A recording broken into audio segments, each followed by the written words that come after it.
We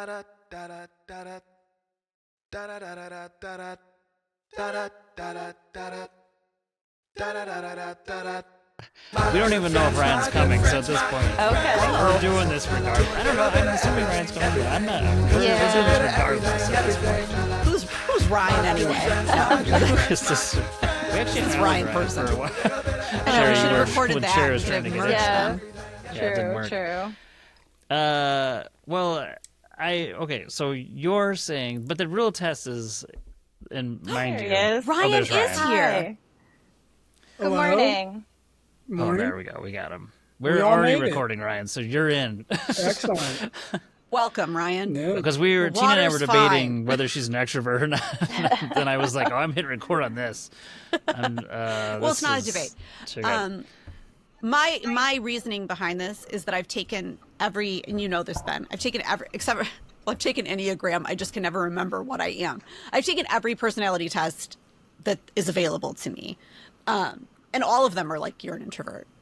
Like every single one. Myers-Briggs. I know, but we're standing in line, and you're like making friends with every single person in line. Oh, for sure. Like, I so make friends on elevators constantly. I would never do that. I wouldn't even think of it. It wouldn't even cross my mind to talk to the person behind me.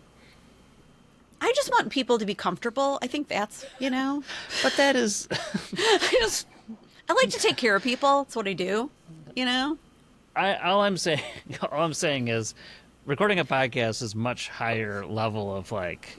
It takes it out of everyone because you're a little bit on stage, right? You, Sure. Ryan and Sherry For are sure. going to find this out, Right. But I do think it's like. But I do think you may be an introvert at times, but you definitely lean extrovert when we're out in public. That's true. But I do think someone asked me, so what changed? Because I was in it. You guys are going to learn so much about me. Welcome, Sherry and Ryan. That I was an invisible child. I don't know. I think we've talked about this, Ben. Like when I was a little kid, Enneagram what? my mom would tell me to like go ask that lady where something is, whatever. And I literally couldn't because I thought that they couldn't see me. Like that's how invisible I felt. I was like, I can't go talk to that lady because she won't be able to see me, let alone hear me. Like that's how little tiny Tina felt. Now, of course she would have because I was adorable. Let me speak very highly of her. That goes She's a very without cute saying, child, of course. but right. nonetheless. Yes. And Interesting. I really do believe, like, one of the things that very much helped me is my mother put me in dance. So I danced. I spent, 10 and 11 years dancing as a kid, which put me, like, in my body. Because I was very much, like, in my head. Still am, probably. But that really helped me. And I think that is what the stage quality is. Like, I understand what it is to be on stage and what it is to perform. So, and then I was, of course, in theater as a kid. And, I did a lot of those things. I don't know if you've ever said this to. You've definitely on the podcast, but I don't think I've ever heard you talk about this. Yeah, for sure. So all of those things I think contributed, and I had the kind of parents that were not supposed to be these days, which is it's unacceptable. Like you can't walk through your life, just talking to your phone, just talking. We our kids are behind screens and we're we're not supposed to push them to do these other things. And my parents were like, that's unacceptable. Like, you can't stay in your room and read a book. Like, you gotta go, get outside. Like, whatever. Yeah. Like, there was no, I wasn't, and I am so incredibly grateful. Like, I am grateful that what felt bad as a kid to me, I am incredibly grateful for now. Because I'd be a very different adult had they let me stay in my little comfortable shell. So thanks, Mom and Dad. Oh, well, that's what we do as parents, right? We try to push our kids, check out activities, try dance, try sports, and then they find their own path. For sure. I wonder if it's like you're an extrovert in the outside of your house because it's like, well, now I'm gonna make other people feel comfortable and I'm gonna make sure they're not invisible. For sure. Versus like being just being a true extrovert. I just never really thought about it for you. Yes. So I'm truly not, but it's okay. mean, this is learning.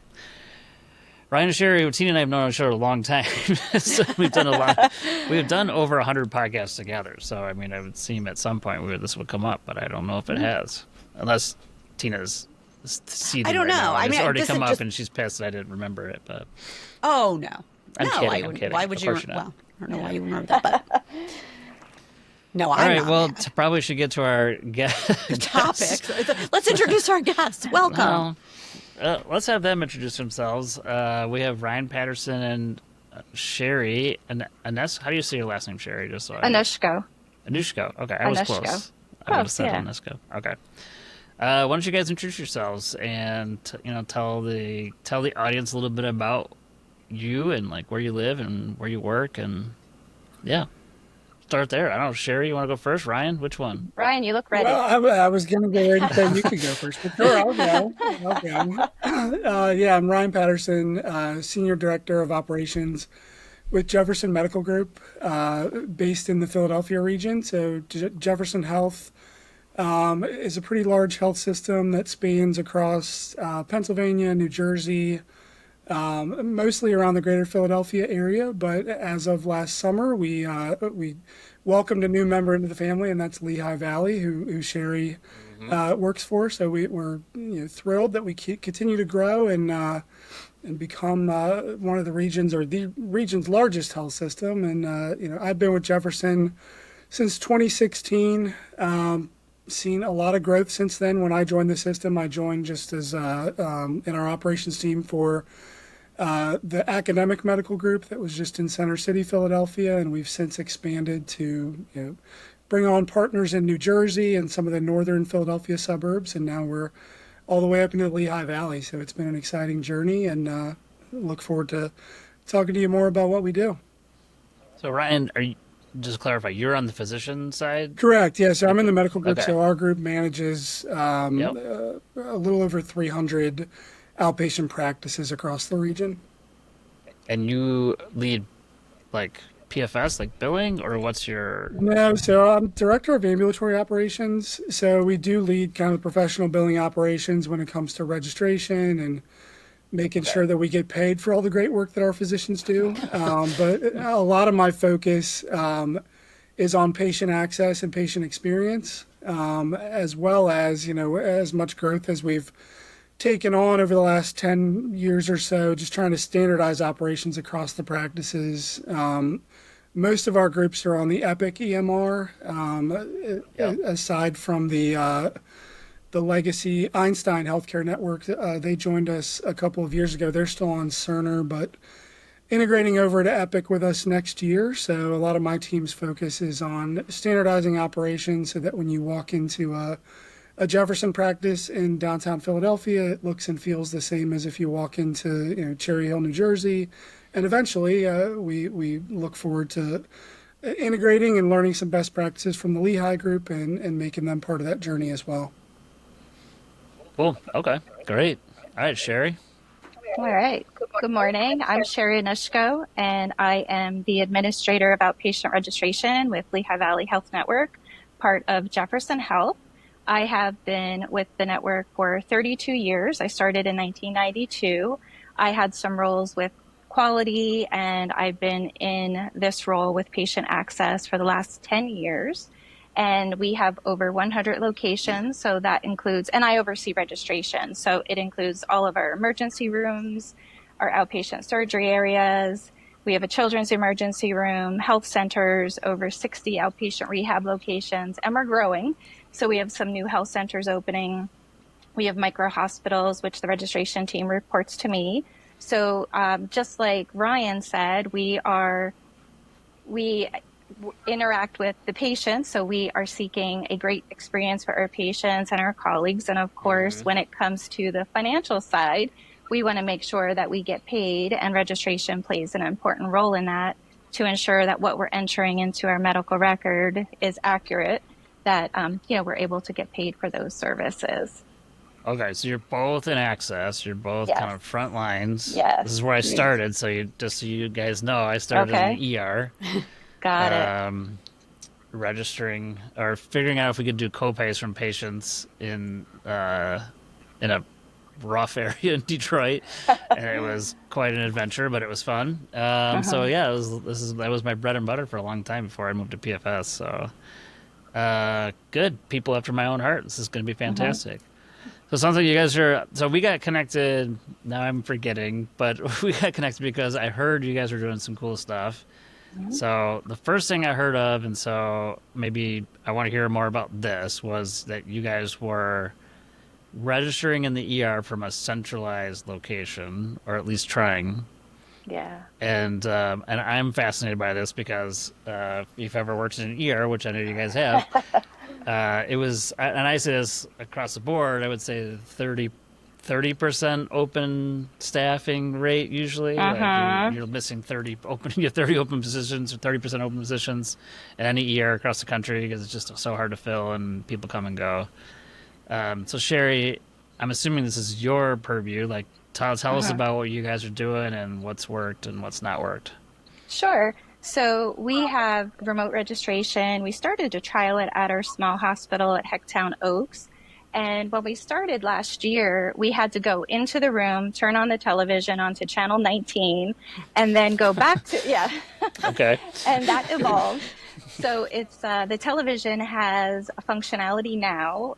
Of course, we had to pay for that, right, as the network, that we can just call into the room using software that the providers use for their video visits. So we call into the room and we introduce ourselves, ask the patient if it's okay for us to turn on the camera. The cameras are faced away from the patient, and then they turn towards the patient. Well, if they say yes, it's okay. And we just ask them their open-ended questions, please confirm your name and date of birth. And then the really cool thing is we can zoom in with that camera down to their driver's license and their insurance card to view that. And then we can enter that information into our medical record system. We can collect co-pays, excuse me, so we don't have to go into the room to do that. And it's really helped us out when we had some staffing challenges. So we're still in the piloting phase.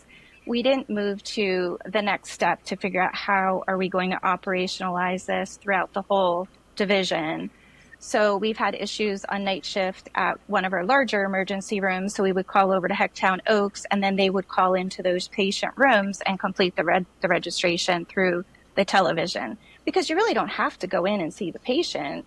I mean, you don't. You just ask the questions, you enter it in the computer. Now, the only challenge is, of course, depending on the patient's situation, right? Like, you're not going to be able to talk to a patient that's a stroke patient or they're not verbal.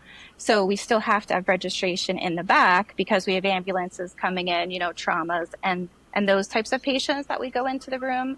So we're just in the beginning phases. We haven't implemented this at our other EDs yet. I mean, we do need to have those televisions into the room because we don't want to have the clinical team having to turn on a TV or do any additional work, right? So it's been pretty good so far. The team was hesitant at first, and they finally seemed to embrace it. And at our Cedar Crest campus, we have a room that the folks go into. So they're still on site. So if we have a need, they can, go out into the back and help. But they're able to register from a room in the emergency room. So I'm curious to know on the process, because I'm sure this is an issue. How does it pop up? How do you know the patient's is ready to kind of making sure they're not changing or something? All of a sudden you're showing up on a screen, right? How are you, and or can you see into the room through the video and just no, okay, they're in the bed, no one else is in there, there's no clinician in there? I'm sure that would be an issue, right? So how do you get notified, and then how do you know it's ready to go in and do that?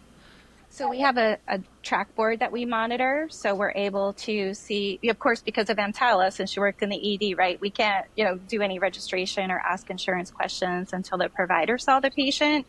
So we are alerted after the provider saw the patient.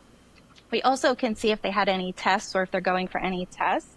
But what we do is we just simply call into the room, and we do not turn on the camera, because we did, when we first started this, we have turned on the camera and they were changing.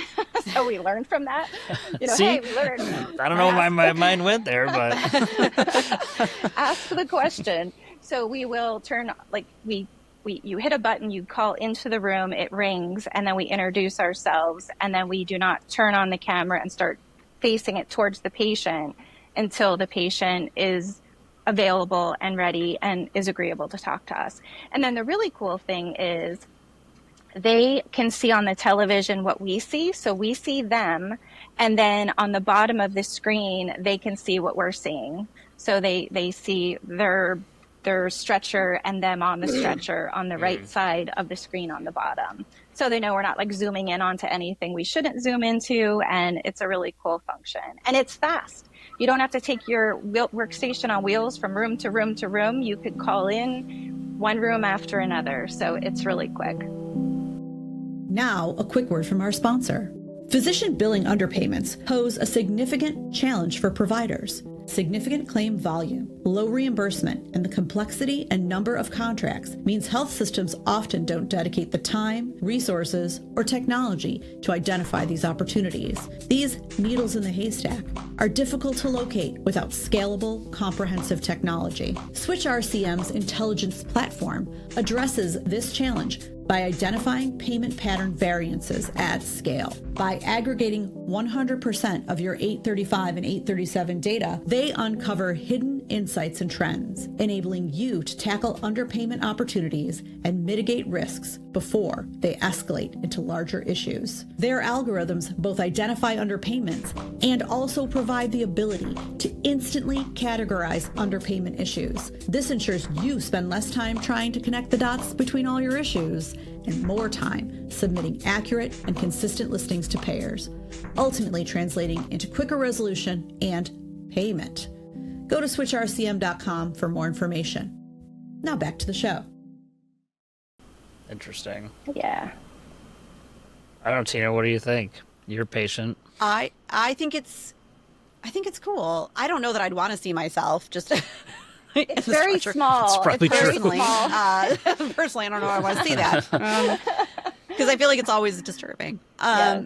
You know, I think it's cool. I'd be down for it. I'd be like, yes, I consent. Well, do they I don't have to know. consent? Maybe it doesn't matter. You're not asking them to consent to it, right? We just ask if it's okay if we turn on To the see- right, camera. turn on the camera. Because we Camera. don't just want to like all of a sudden, because that's what we did in the beginning. And then they would say like, hey, they turned on the camera. It was changing. And we're like, oh Right. yeah, this is not good. So we started to ask before we started to turn the camera facing them. Right. And, we want to make sure it's a good time as well. For sure. And then just out of curiosity, because I did say consent, you don't record that No. instance, right? It's just a right up Conversation.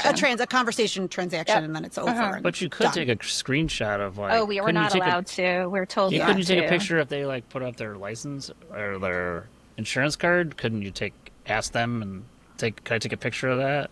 Yeah, we were advised not to do that because we thought then we could scan it in. So Yeah. what we do is we compare to what we have in the system. If we need to enter it, we enter it. And if for some reason we need a driver's license, then we would go into the room and get that and then scan it. Yeah. Still a Wonder- work in progress. I wonder why they're telling you they can't. I mean, I don't know. It seems like if you ask a person, could I take a picture of your driver's license? People are like, okay, yeah, sure. Yeah. I mean, what would be the difference? I don't know.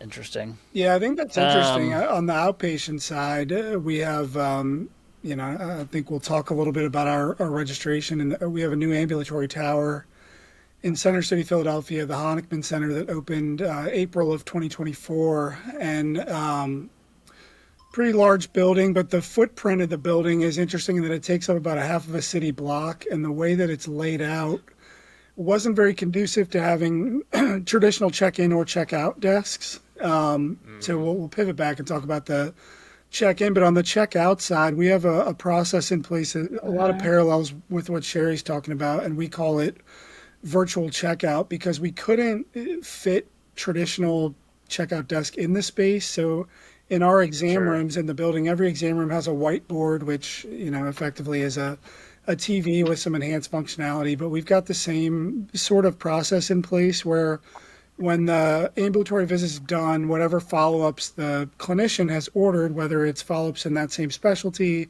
or if they need, imaging done or a referral to another specialty, there's a button they can click to launch virtual checkout.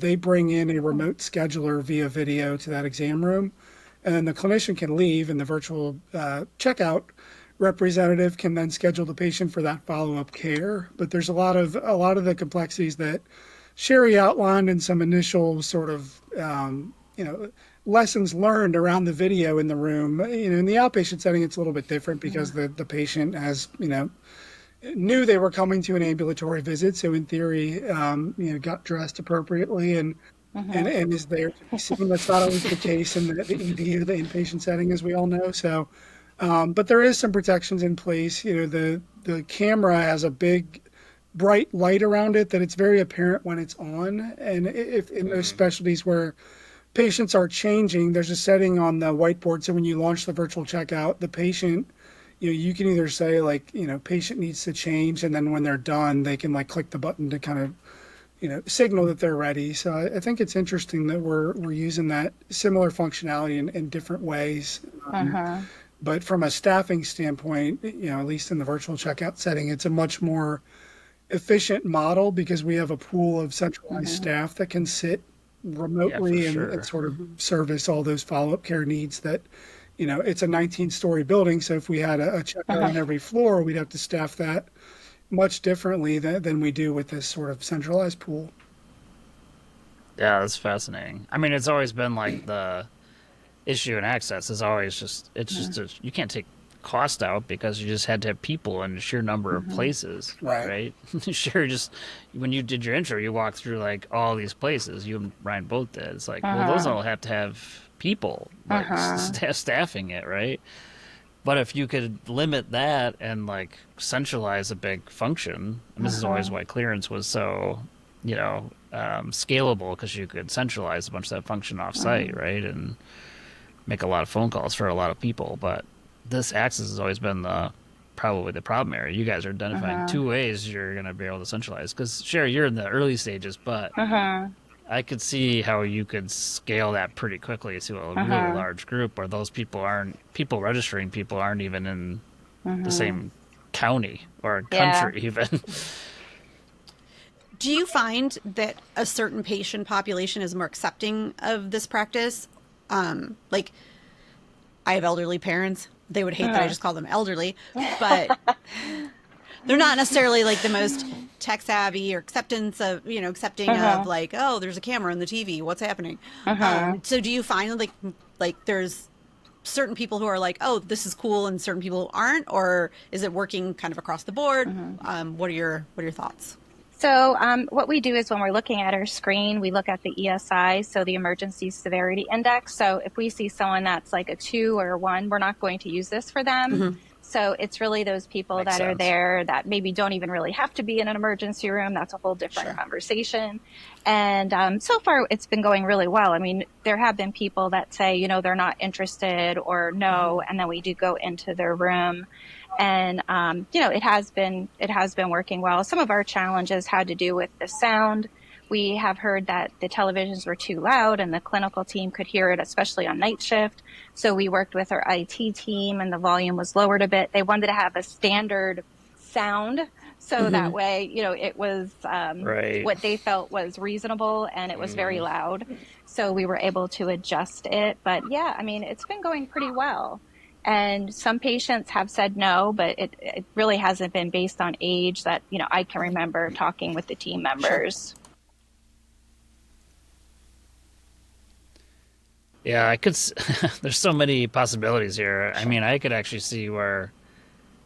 I mean, maybe this turns into like a AI agent, where it's the AI agent is actually the one doing the interview initially. Yeah. Because people are going to get more and more used to it. I know Tina's question is a good one. I do think like as we go forward, most people have gotten used to using a phone or interacting in some other way. So. I think if you didn't give people a choice, it's just like, this is the way it happens. Like, I don't know what people are going to say.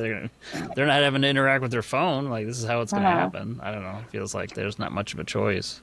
Well, and our next phase that we're looking to do, and we're not quite there yet with the emergency room, is there's a way when patients come in at arrival, we can add their cell phone number and they would get a link to complete their registration themselves.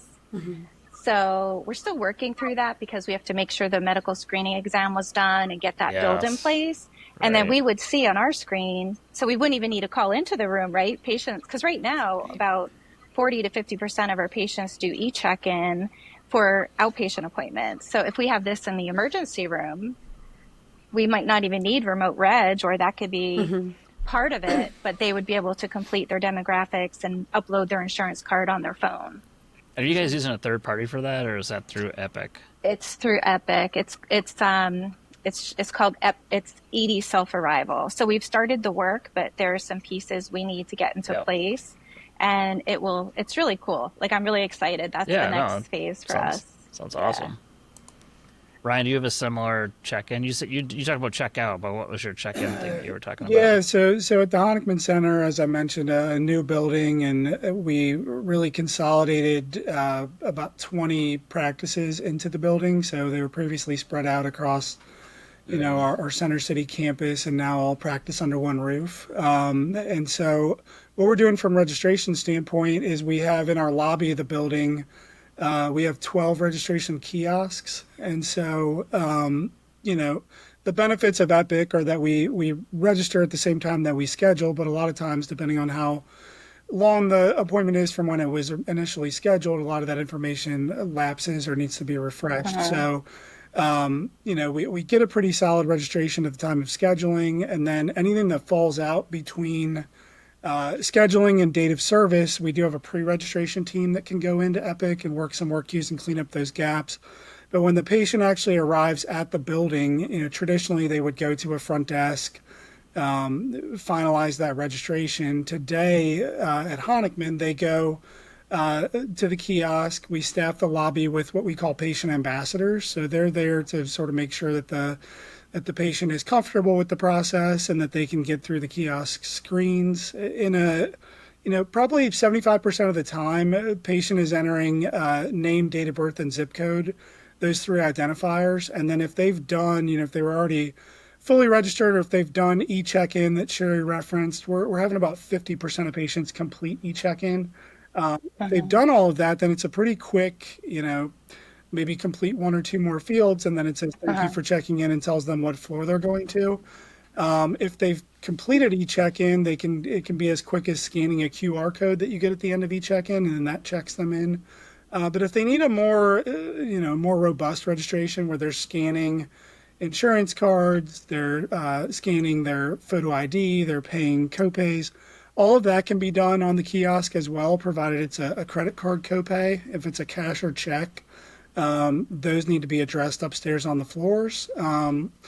But about 75% of our patients are completing registration on that first floor through that kiosk process. And we found, what we did is before the building opened, we put the kiosks in a lot of the legacy practices to get the patients used to it, and also to learn what worked and what didn't, what were the challenges, and what could we address before the building opened. And we really, our target at building opening is we wanted 80% of registration to be done completely on the kiosk, and we wanted the patient at the kiosk less than 2 minutes. And right now, we're around, like I said, around 75% of patients are completing on the kiosk, and the average time they're spending is 100 seconds. So we're under the 2 minutes, just slightly under target on what we want to be completed there, and working through some of the challenges. One of the challenges is that we just can't take cash or check on the kiosk. So anything, that's a pretty minimal, we're somewhere between 5 and 10% of the time that's happening. So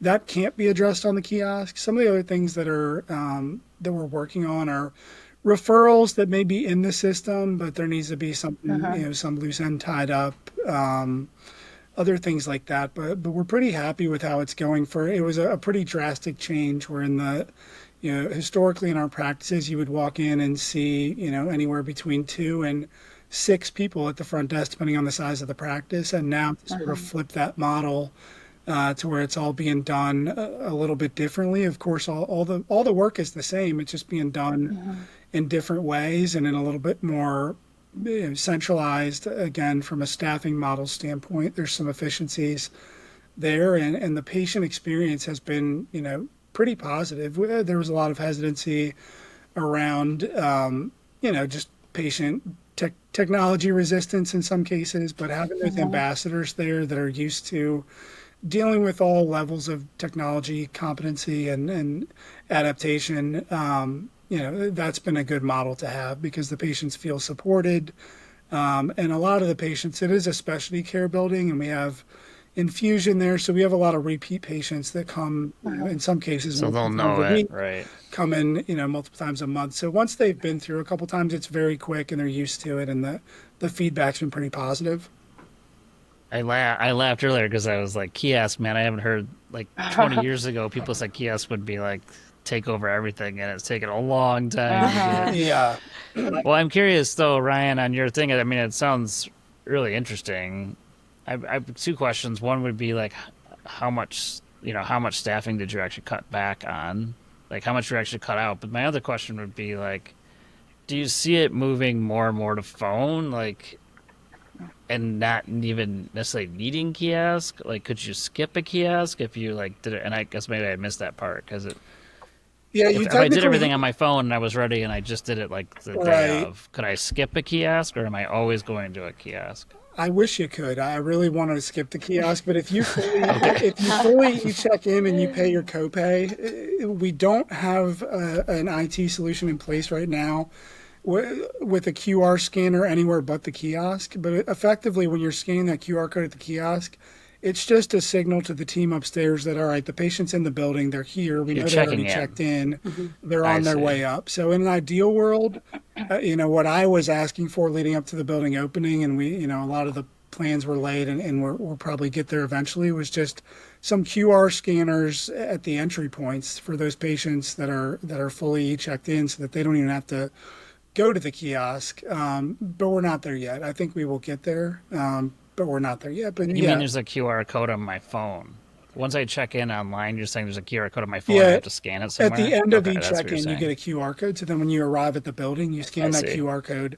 Then you're done at the kiosk as long as you've completed everything. In an ideal world, it's not the opposite, because like when I go to, I don't know, Kroger or something and I might order, and I scan the QR code to tell them I'm here, but I'm in their app. Yeah, Epic does have, That's the the Epic Welcome difference. module Yeah. has some in development, some things that you can do with their Hello Patient application that we're thinking about adopting. So I think we'll get there. We're just not quite there yet.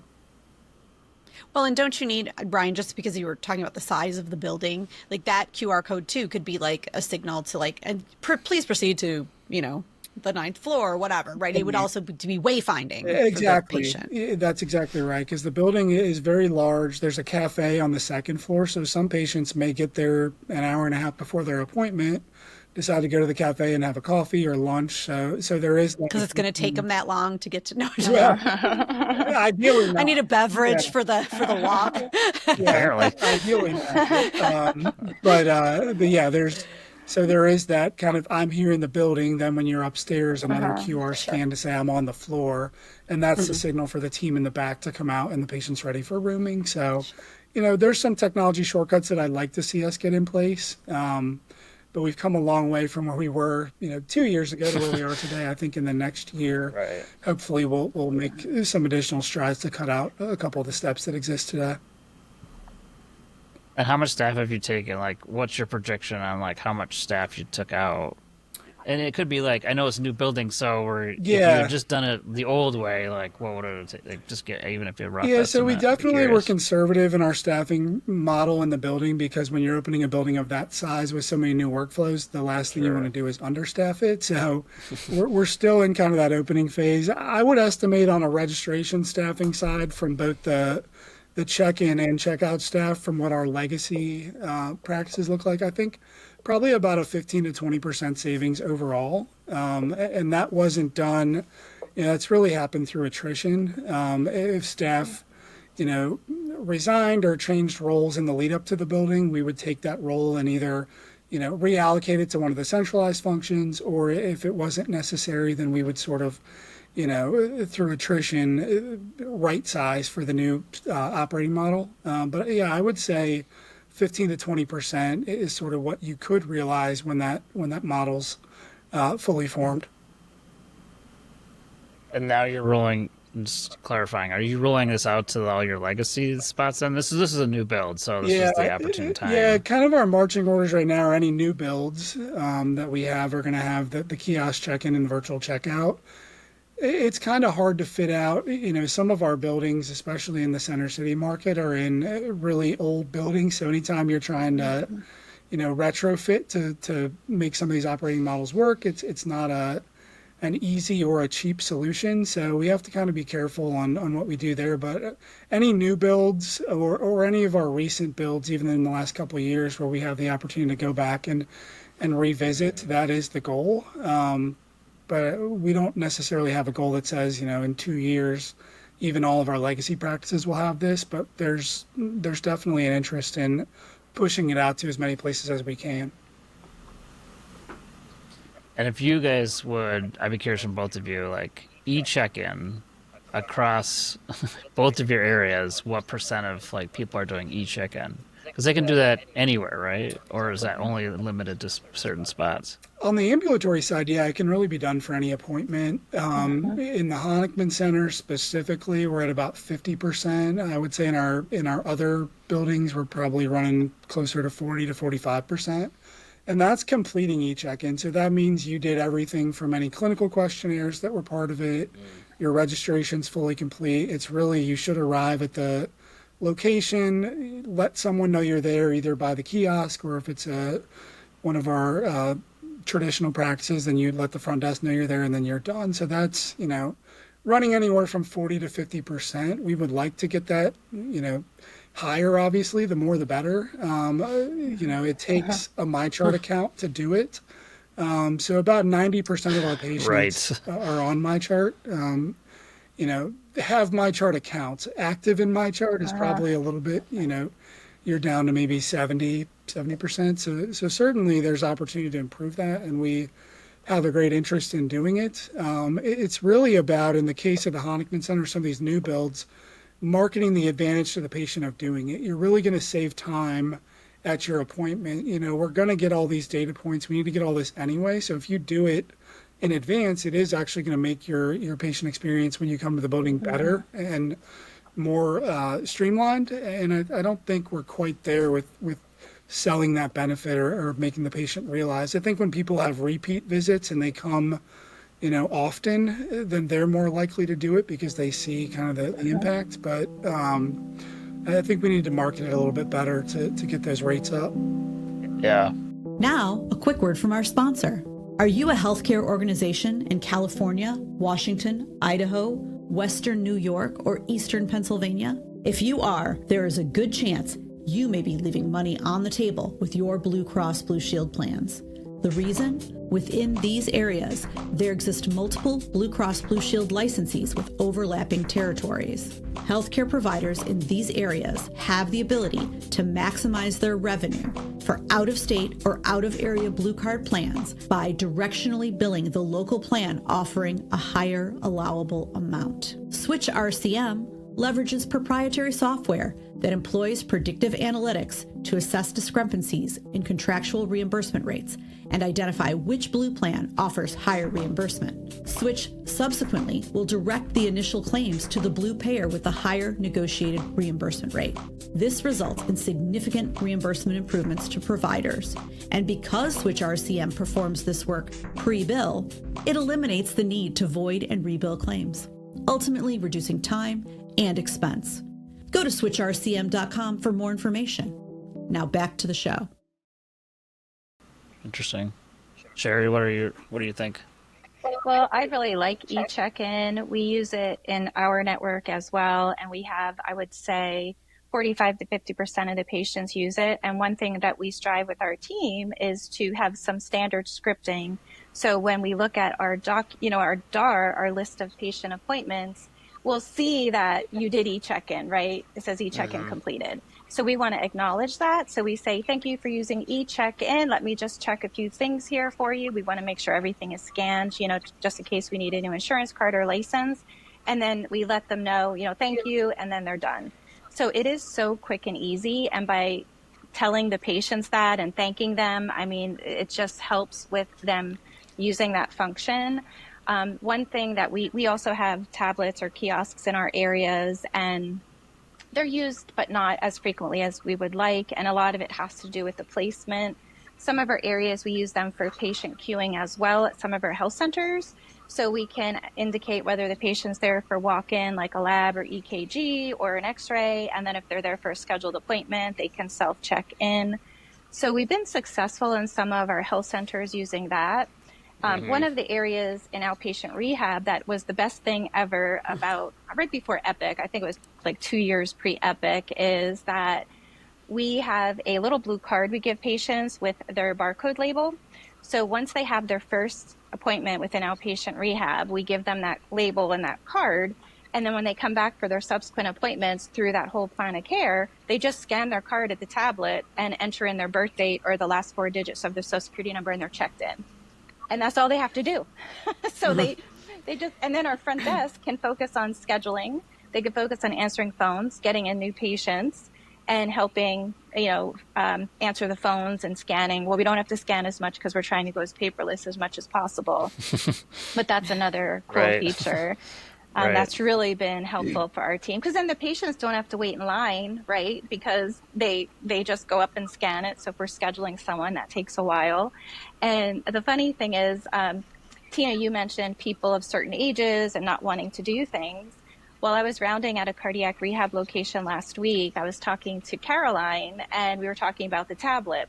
And her site has the highest number of use, the highest volume. And she said, the patients, I tell them they don't have to use it. And then they see other people using it, and they're like, wait, they're using it. So then they want to use it too. And they're like, can I have another card? Because they want to follow and do what other people are doing and scan their cards. So peer they can pressure. Exactly. That works. Yay. The positive effects of peer pressure. Yeah. There it is. I think one thing that we're excited about when it comes to the e-check-in is a lot of times patients will complete the registration. They'll fill out their questionnaire, but if they have a copay, that remains unpaid. So we're in the process of enabling Apple Pay and Google Pay through our MyChart app. And we expect that, or we hope that that'll have a pretty big impact, because a lot of times patients are likely doing this, on their phone, and they may not have their card information with them, but everyone will pay. If the easier you make it to pay, the more likely they are. So I think that when we get that turned on, we're hoping to see an uptick in completion rates then. Gotta pay. Right. Try to make them pay. Yeah. Reminding me, Tina, do you remember when we had Karen Horgan on? She's a behavioral economics person, and her firm does work with healthcare, in healthcare, and it's all behavioral economics, and it's doing these similar type things where they're getting people to using certain cues and messages that would influence people to be like, everyone's doing this, and you're like, all the cool everyone's kids doing this. Right. You guys are using some of those tactics. I think that would be another interesting thing. That was a really good one, and Karen's doing some really interesting work on that area, mostly in the clinical care space, getting people to medication adherence and things like that. But I thought there was a big application for it in these other areas like you guys are describing. Because you are trying to get people to do something new, right? Think how long it took. It took airlines, today you don't really almost talk to someone in an airline. Think about how much that's changed. And I see people doing it, that are older, it's or that I don't think could function, at an airport, and they're seeming to manage it just fine. So. Yeah, one of the things that was really helpful for us with that virtual checkout model, we had a lot of skeptics that just didn't think people were going to be up for the technology. And the first day the building was open, there was a patient that was in her 80s, and she left the best press Ganey review ever, and said this reminds me of the way that I talk to my grandkids on the TV, and she was thrilled about it. So then we were able to take that and say look, this is not, I think people often jump to that conclusion that it's a generational divide on technology, which is accurate, but I think that's come a long way in the last 10 to 15 years with all the technology, just to stay connected with friends and family. And I think people have certainly gotten more used to it, and we've bridged that gap quite a ways. And turn that into a campaign, Ryan. Yeah. That's right. Turn it into a campaign. Yeah, we need to get a billboard. Imagine you could talk to your doctor like you talk to your grandkids. I feel like there's something there. My mother-in-law's on her phone more than my kids for sure. Yeah. So, yeah, definitely. Yeah. Speaking of, that's a whole nother subject. Tina, what were you going to say? Sorry, I cut you off. Oh no, I was saying like Brian should turn that into like get her to sign off on that. Like put that woman in a commercial. Yeah. Oh, yeah, put her in a commercial for sure. Yes. Okay. So Well, that's good stuff. What, just pivot real quick, like what are your guys' biggest challenges these days? Like what are you seeing as like the thing you're like pulling your hair out on? Staffing. Staffing. I knew it. Yeah, especially, I mean, the Philadelphia healthcare landscape is pretty competitive. So, just staying up with the other health systems and making sure that we're market competitive because the staffing pool seems to be shrinking and the demands are not shrinking. So just making sure that we're attuned to, being able to be competitive from a recruitment standpoint, which, post-COVID has really meant looking at what we're talking about here, looking at ways to make roles either remote or hybrid because that's become a competitive advantage, and really just trying to stay in tune with market trends. I think we're exploring some use cases for AI, not in the long run, maybe as a staffing efficiency tool, but really to cover some staffing shortages that we have, not by choice, but because we're having recruitment challenges. Right. So we're looking at, AI for things like prior authorization and things like that, where we can reliably use it to get some of the, quote unquote, easier things done to allow our skilled staff to focus on things that require a little bit higher skill set. So I think that's something that we're pretty interested in. We haven't done a lot with it on the outpatient side. I know our hospital teams have put some AI, some RPM applications in place for things like prior auth, but and we're in discussion on that. But I think that'll kind of be the next wave of efficiency or trying to make things more efficient that way. For sure. Sherry, you're seeing the same thing? Yeah, staffing has always been a challenge. And like Ryan said, once COVID hit, it just was really difficult for us to recruit and retain people. We're seeing it turn around a little bit. It kind of ebbs and flows. Sometimes we get lucky. We'll have a job fair. We'll hire like 5 to 10 people. And then we'll have some changes in staffing. And then we're kind of back to, square one, trying to recruit. And with working at some of our locations with the outpatient rehab clinics, there are times where if we don't have staff in the evening, those patients will just use the tablet and then we just won't staff it. But for an emergency room and other areas, of course, we need to have registration there. And, so staffing is really the biggest challenge. And at times it's also competing with other priorities that our IS and T team has, right? So it's like, we want to do X, Y, and Z. And it's like, but like, we need to do this. And so, it's just vying for that work to get done. We also, at our areas, we have Hello Patient in place, which means, to your point, Ryan or Ben, about the phone. So when you go to the airport, you check in on your flight, and you don't even probably go check your bag, right? You just go to the gate. So we have that in place in our locations, and some patients use it. So if they did e-check-in, they get notified. If they also have auto location or their location preferences on their phone, on the app, they have to have that turned on. And then when they get within, I forget how many feet of the location, they'll get a notification like, are you here? And then if you say yes, then it will say, thank you, you're checked in. Please have a seat in the waiting room on the second floor. And then registration can see it on their screen. The clinical team sees it. We just don't have a lot of patients use it. We have flyers posted. We tell people, if I see someone I know and I see they're in line, I'm like, hey, how would you like to try this really cool feature? Do you have the app on your phone? And they do use it. So we're not quite there yet, but there is a new feature coming out. Ryan, I don't know if you know about this yet, but we are working now that you don't need to have it on your phone. You don't have to use your app. That patients will automatically, they'll just get a text.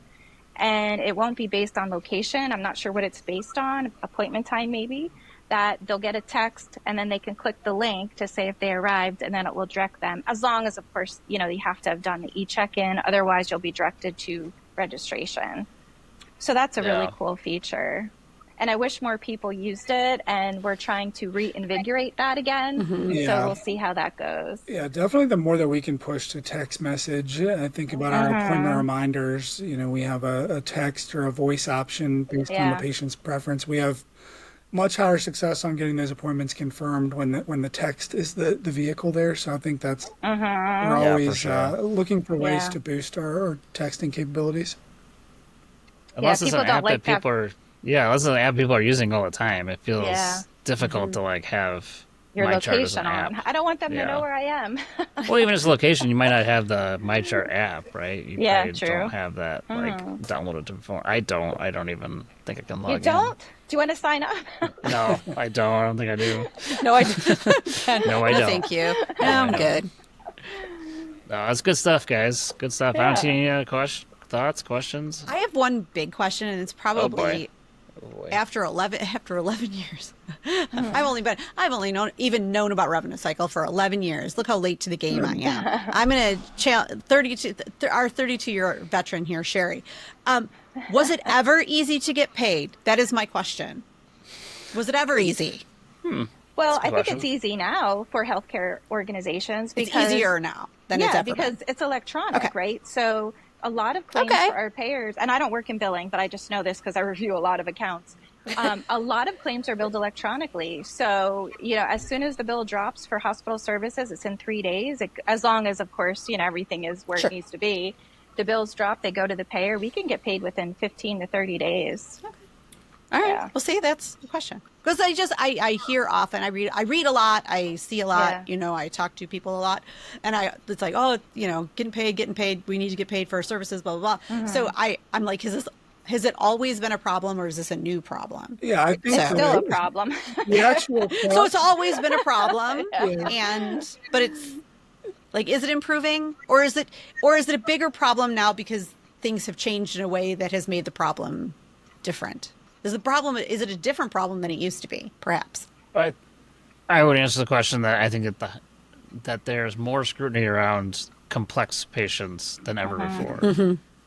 So, yes, so it's a different problem. I agree with Sherry that the way that things get paid and like the stuff that's standardized, we have a lot of edits on both sides.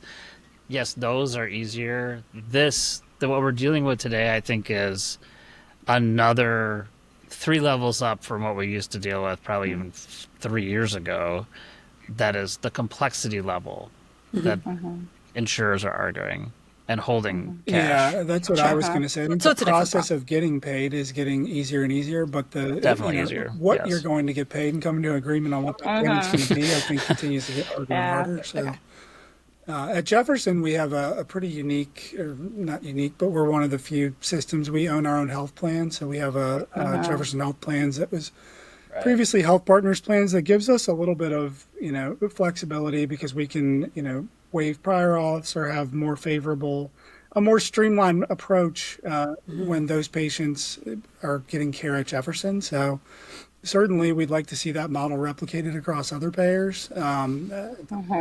Know how likely that is, but that's a benefit that, certainly when you can control some of that in-house, it's helpful and makes that payment process that much easier.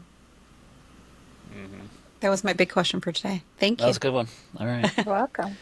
All right. Well, Sherry and Ryan, thanks so much for the time, and glad we got it to work. Even though we had a couple snafus, but we got it to work and got to hear all your cool stuff you guys are working on. Sounds exciting. I mean, I think it'd be worth checking back in a year or two and seeing where you guys are at and seeing how much it's changed or hasn't changed. But no, thanks so much for doing it. You're welcome. Thank you. Yeah, thanks for having us. It was fun. My good friends, my good friends, my good friends. Do a little bit of everything, cause it takes a bit of everything. My good friends, my good friends, my